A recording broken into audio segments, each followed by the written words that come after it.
I was using them, to be honest, they were great. They were easy. They were a lot cleaner. They can double up.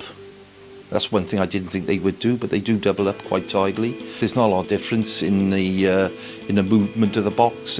They're quite strong. They do load nicely onto a wagon, and they generally they look tidy, you know. There's no mess.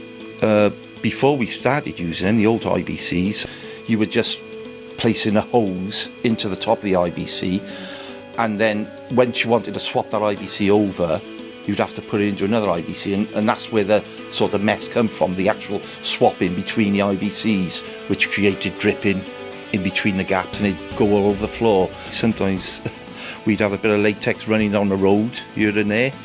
Not very good if customers were on site, but that stopped instantly as soon as we started using these hybrids. So that's a great thing, to be fair. Less cleaning up for me and all. The hybrid cube have given us a change in quality.